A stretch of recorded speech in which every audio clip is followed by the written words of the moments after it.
Quand on crée un personnage, c'est important avec chaque étape de garder deux approches. C'est-à-dire un premier passage où on va avoir la main un peu plus léger, où le geste est important, où il ne faut pas hésiter, juste y aller et rajouter les volumes et les matières qui sont nécessaires.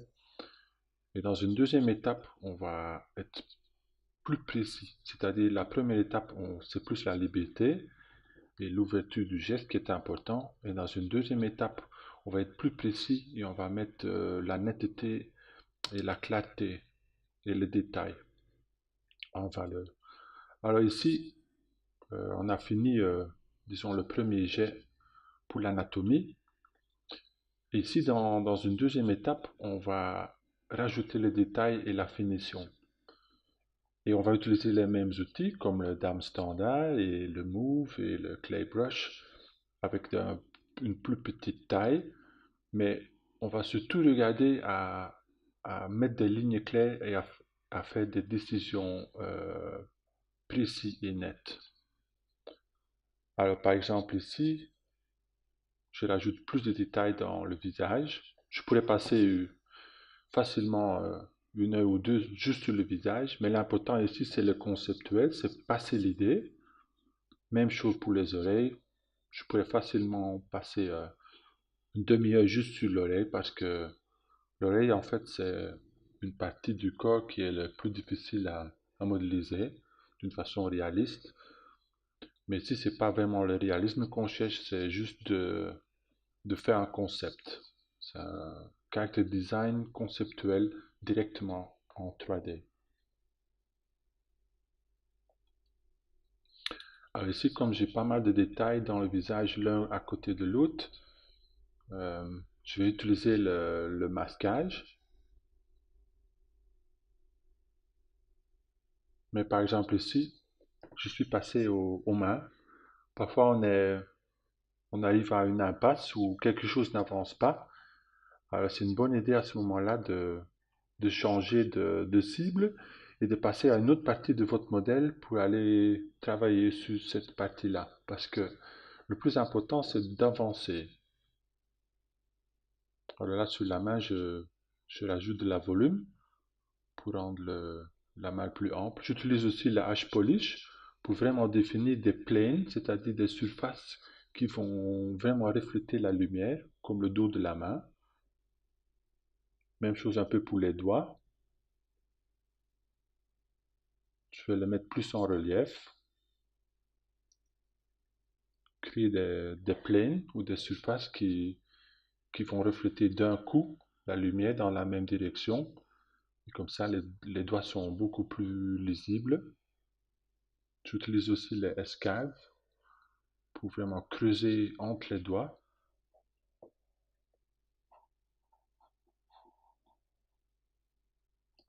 Alors, c'est important de souligner cette différence entre un concept, un modèle conceptuel et un modèle fonctionnel.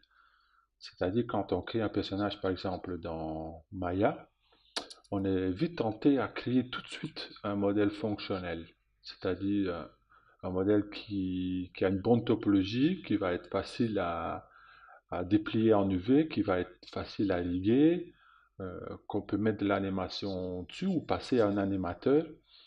Mais c'est pas ça qu'on vise dans ce coup-ci et dans cet outil ici. C'est dans ZBrush, on va surtout viser à créer un modèle conceptuel, c'est-à-dire on va essayer de passer l'idée qu'on a en tête de ce personnage en quelques heures, c'est-à-dire en suivant une méthodologie efficace et simple.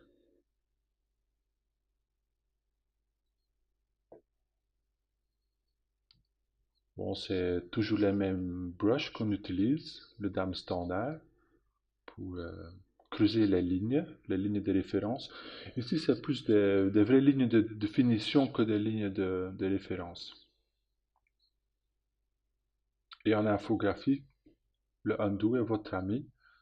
Alors, ça arrive qu'on essaie de retracer la même ligne plusieurs fois pour vraiment voir la ligne claire.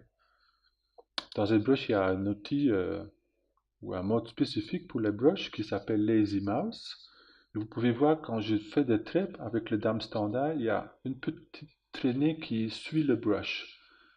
Et en fait, c'est un petit algorithme aider, qui va t'aider à lisser le trait, c'est-à-dire à créer un trait super net. Voilà, c'est une technique qu'on a déjà couverte, c'est-à-dire on va combiner les outils de masque avec les outils de trait pour vraiment définir la séparation des surfaces. Là, c'est tout le dame standard. Et une petite astuce, le dame standard, si on le laisse comme d'hab, elle va hausser le trait. Par contre, si on va pousser Alt et faire le trait, elle va creuser. Alors, ça dépend dans quelle direction que vous voulez souligner le trait. Ben, on va utiliser le raccourci Alt ou pas.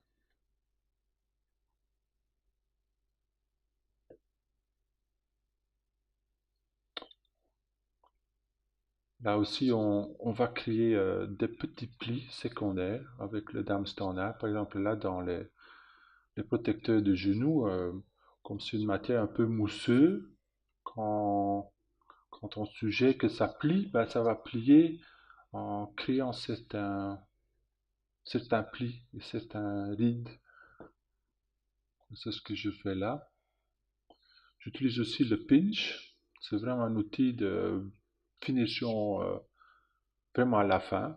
C'est le pinch va prendre le thé qui est déjà là et encore l'accentuer et le rendre plus net.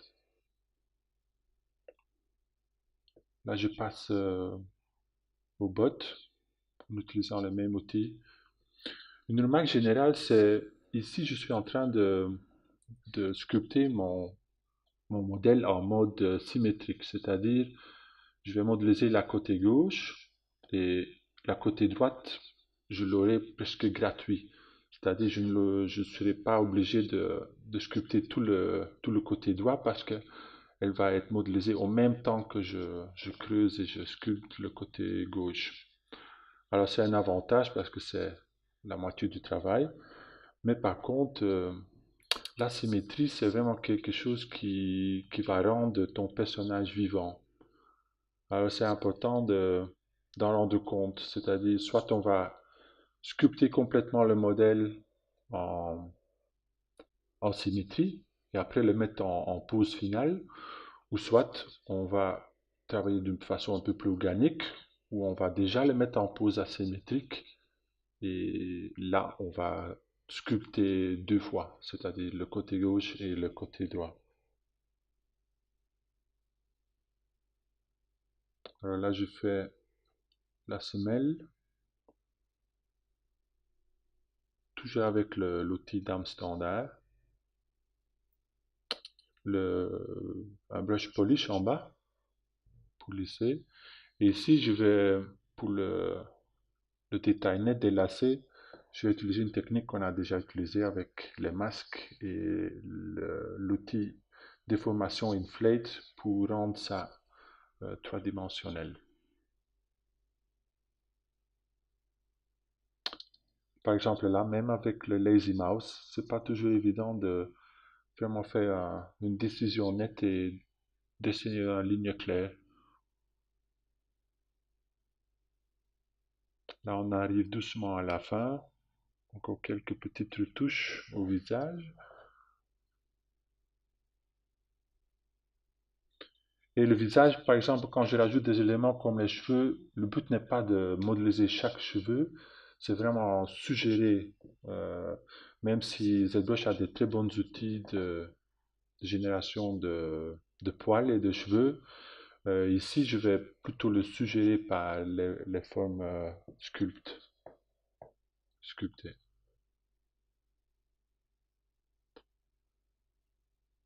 Alors même si là j'arrive au niveau des détails que je veux, ça ne m'empêche pas donc on fait des grands changements en baissant de niveau de résolution et avec l'outil Move, je peux euh, encore bouger toute la poitrine, des volumes assez importants sans bousiller ou casser le détail sculpté sur les niveaux plus hauts.